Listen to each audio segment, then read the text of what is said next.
Hello, I'm Wendy. Today I'm painting a woodland snow scene. It's a very easy watercolour and it's suitable for beginners and those with a little experience. What you're looking at now is a quick little experimental painting I did some time ago, and I've always liked the soft warmish colour scheme and the snow effects, which I got by using salt and sprinkling it into damp paint. And today I'll be doing a step-by-step tutorial working on a very similar picture. I like the contrast of the darks on the silver birch trees, and also in this painting you can see that I have achieved some recession. We've got the silver birch trees in the foreground, we've got a sort of middle ground with the trees that are less detailed, and then in the distance you can see, just barely see, some distant trees in the back of the wood there. I think a little scene like this would work very well as a Christmas card. The size I painted was 6 by 4 inches, that's the image size, and this fits very nicely into an 8 by 6 aperture card.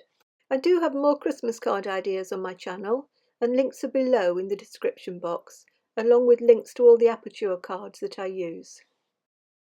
This is the drawing I worked on for the demonstration, and if you're a beginner painter, you'll probably want to copy this, and it is downloadable from a link in the description box below. A more experienced painter may prefer to use their own reference, incorporating some of the techniques that I'll be demonstrating. I used masking fluid on the 3 main trees in the foreground, and I have put a link below to a video explaining how I use masking fluid. For those that watch my channel regularly, I do explain it in quite some detail, so I won't go through that again now. Here are the colours I'm using. The first is a very dilute mix of burnt sienna with possibly just a touch of cadmium orange if you want to put that in. That's going to be the first background wash. Now the next one is a darker wash of your lovely purpley colour, and this is a mix of the cobalt blue with cadmium red deep.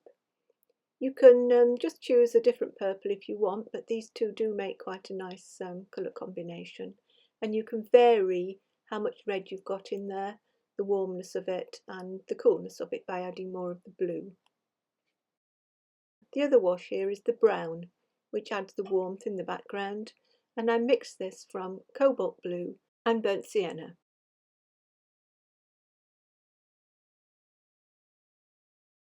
We're going to put the background wash on first, and we're going to be working wet into wet. So you do need to keep the paint throughout this painting area wet. If you find things are drying out, you can use a little spray bottle just to dampen things. I work quite quickly and I can keep everything wet using a fairly small brush. I think there was a number 6. If you don't work as fast as me, I would suggest using a number 8 or even a number 10 brush to keep everything very wet. You'll be working a lot quicker. Wet all the top area well, but don't wet below the horizon line, so then you will achieve the effect of a sort of a very prominent snow line in the distance there, which is what you want to achieve. And also go a little bit outside your sketching area as well, because when you come to look at your painting when you've finished, you may want to just adjust it, move it a little bit to the right or left. It's always a good idea just to paint outside. Give yourself a little bit of leeway, a bit of wriggle room if you like for your final composition. You can see here now that I'm dropping in the purples and the browns. Keep going back to your pool of colour so that you're dropping in quite a lot of colour there into that background, and you're not spreading it around too much, or you won't get any tonal differences in the background and it will dry too light. As long as you're working very wet, then you can be mixing some of these colours as you go along. If you are having problems still with wet into wet work, then it might be a good idea to wet the paper before you start with water. Let it soak in for a few minutes, maybe wet it again, and then start your painting.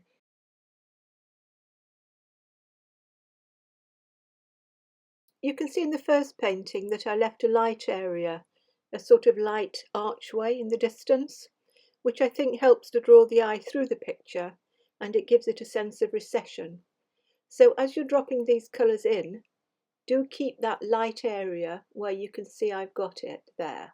If you find it is getting filled in, then with a damp brush, lift out a little bit of colour in that area.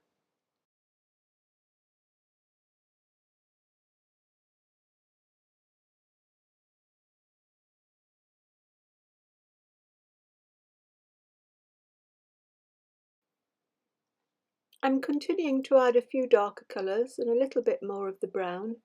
It really doesn't matter where you put these colours, so don't try and copy the same areas as me. Just drop them in quite randomly. Just make sure you leave the archway, as you can see where I've left it. And I'm giving you a close-up here so that you can see how wet I'm keeping the paint.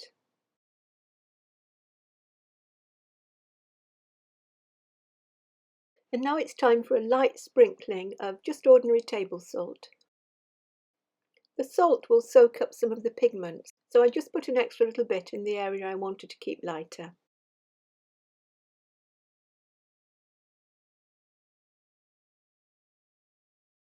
I'm using a very watery mix here of the purple to suggest some sort of shadows going across the foreground.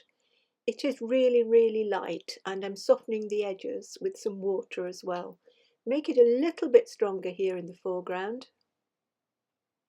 And again, you can see that I'm softening the edges with water.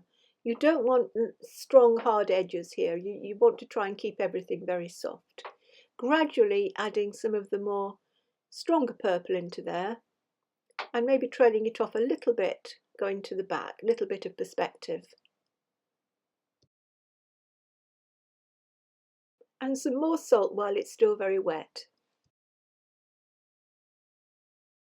Try not to fiddle at this stage with the foreground.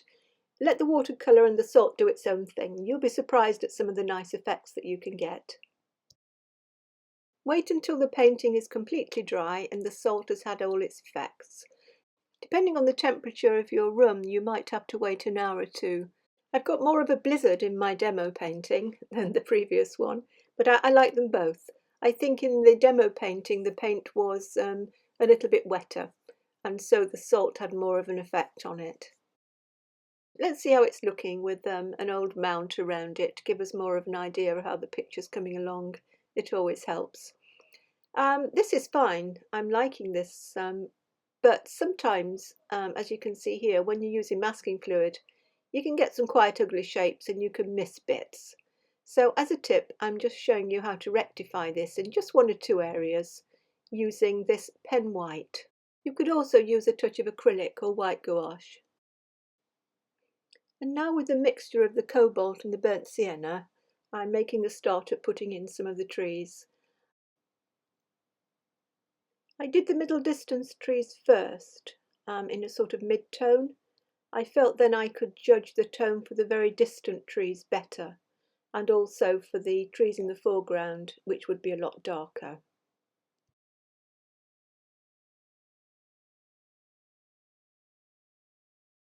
Keep your strokes very simple and direct, and you can intertwine them in places behind some of the salt effects as well.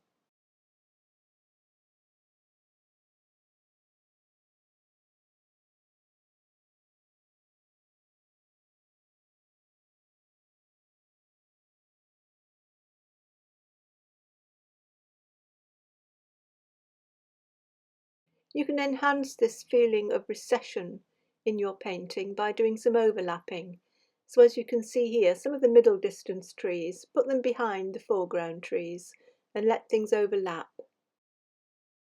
You'll see more of the tops of the trees in the distance as well.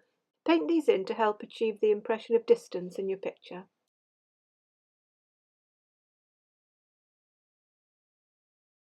And now with a very dilute mix, I'm painting the far distance trees in that light archway we left in the background wash.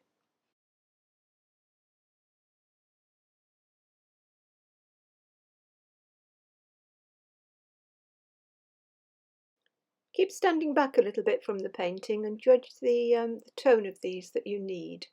In this case I felt it needed a slightly more stronger mix in there, so just a little bit of wet into wet work in the trunk.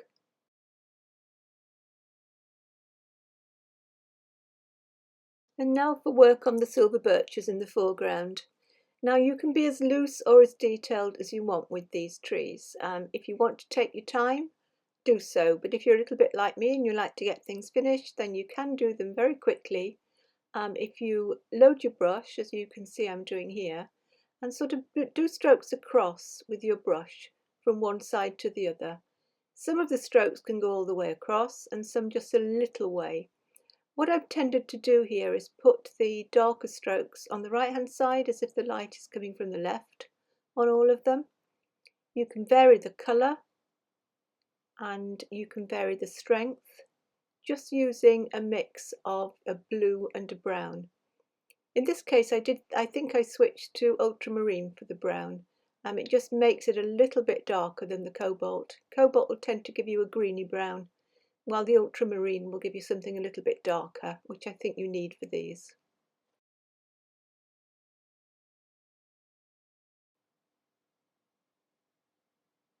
I'm using a very small brush here. It would be no bigger than a size 4.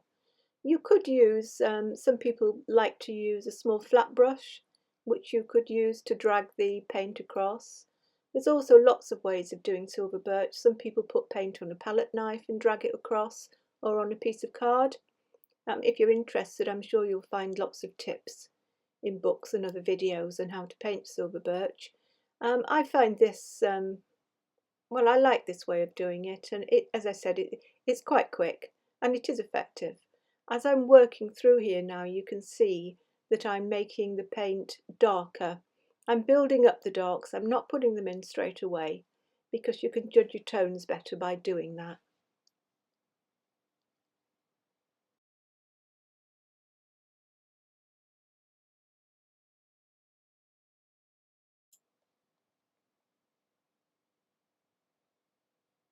This little tree on the left is quite a lot thinner than the other trees, but it's still a foreground tree, and you still want to get some nice darks in there. I think it works well where it is. I think it balances the composition on the left hand side with the other two larger trees on the right.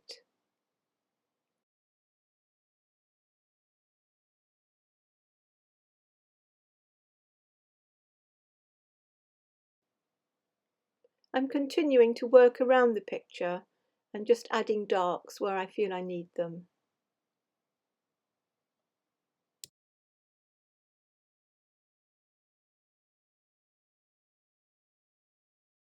Again, I think it helps you with these details and the final tones on these trees to put a little mount around it.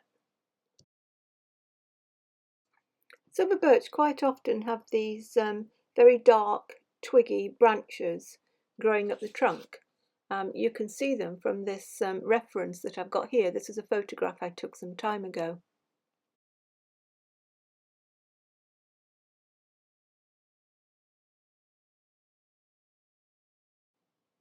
I'm using a very dark mix of paint here, which is ultramarine mixed with burnt sienna. Don't have too much of the ultramarine in there, or what you'll find is you mix a black. And you don't want them to be black. It won't look very natural in your picture. So aim for a very dark brown.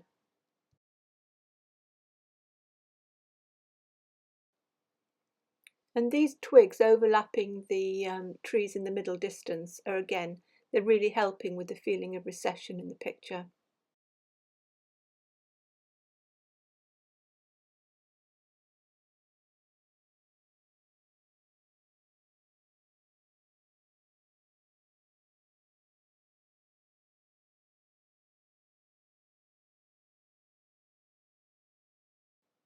I'm painting these little twiggy branches with a rigger brush, a number 2 rigger brush.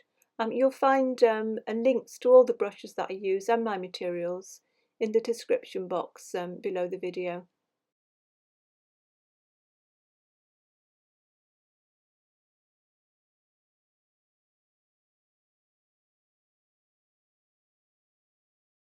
So here's the finished picture, a simpler foreground than on my first one. You can let me know in the comments which you like the best. It's a really enjoyable painting to do, and I hope you have some lovely results if you have a go at it. As always, if you enjoyed the video, give me a thumbs up and subscribe to my channel if you wish to be notified about further content. Bye for now.